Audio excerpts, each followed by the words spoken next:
Okay, today we'll be doing a tuning protocol. Renee is going to present her lesson with no interruptions from us, and then the group will have time to ask Claire. Following that, we'll look at student samples of work, and then after that, the group will offer Renee some thoughts, some ideas, maybe some suggestions. And finally, at the end, Renee will respond to our suggestions.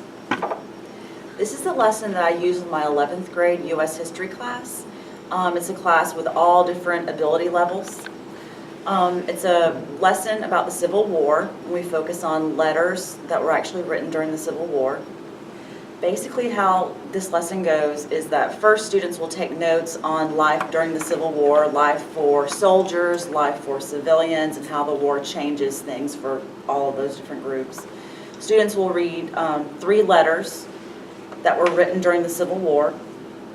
We take class time to discuss the different letters, and we also discuss how communication has changed since the Civil War. Obviously today we're not really letter writers. We're email writers, we post on Facebook, we use Twitter. After our class discussion, the students get an opportunity to write their own letters from the point of view of either a soldier in the Civil War or one of the loved ones they left at home. Now, just to kind of shake things up a little bit, they also have the opportunity to instead of writing a letter, they can write a week's worth of tweets for Twitter or Facebook statuses, complete with hashtags. Mm-hmm. And usually the kids really like this lesson, and I kind of thought this would be pretty engaging for them because I do try to work in the technology aspect. But the problem that I run into sometimes is that the students don't understand how to incorporate what we learned in class into their letters or into their tweets. And sometimes I just have kids who just don't follow through on the assignment and they don't turn it in. Okay, does anyone have any clarifying questions?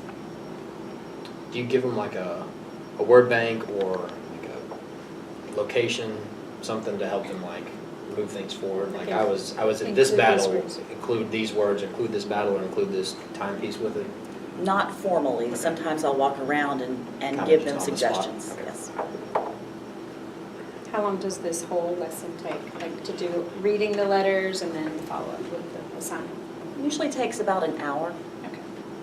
So at what point do you lose them? Do you lose them in the explanation thereof and the reading of the original letters?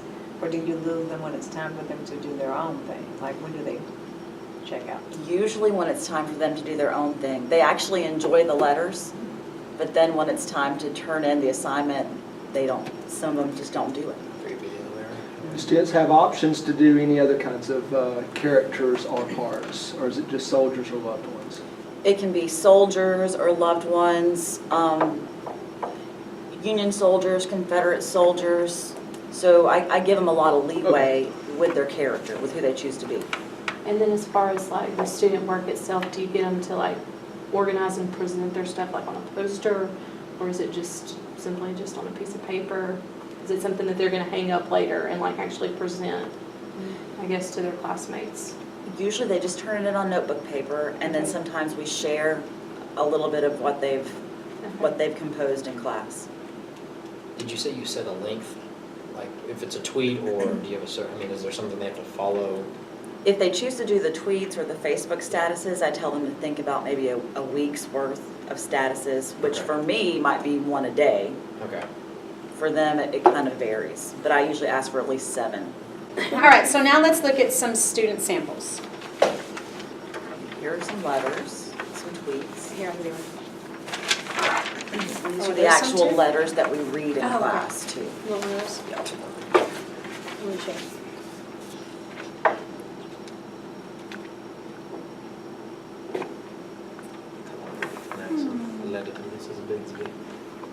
Okay, does anyone have any ideas, suggestions, or thoughts that you'd like to tell Renee?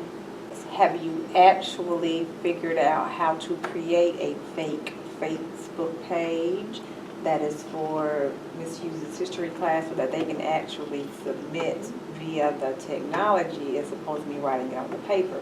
If I'm going to actually do a Facebook status, I'd like to see it pop up.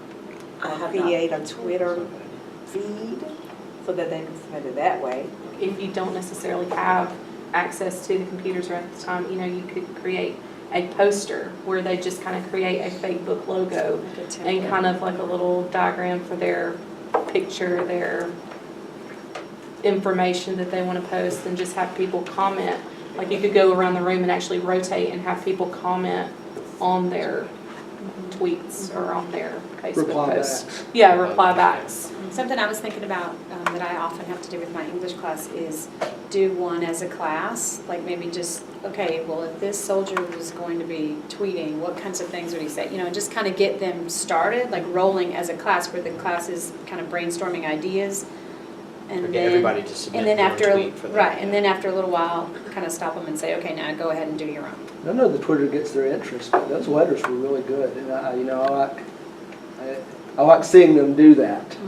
So I don't know if maybe that's something to have them write a letter and like do a shared class tweet thread.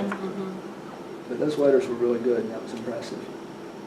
I think Matt said something earlier too about maybe giving them a word bank that says you must include 3 of these terms or 4 of these terms, or something like that. Give them talking points. Right, Yeah. where they have, or bonus points if they have however many or whatever, something like that, where they at least touch on the key points that you want them to focus on. And at least you're giving them the choice aspect of it. They can decide whether to tweet, do a letter, or do a Facebook page. So there's something for everyone. You can respond to our suggestions if you have anything you need to clarify. I really like the fake book online suggestion, or the idea of doing the poster and then allowing the students to reply to the different tweets or fake book posts. And I'm definitely going to incorporate, starting with a class example to help get the ball rolling, and the word bank, because that would be really good for the kids who are having trouble just coming up with ideas on their own. So thank you. That's great. You let us know how it turns out next time.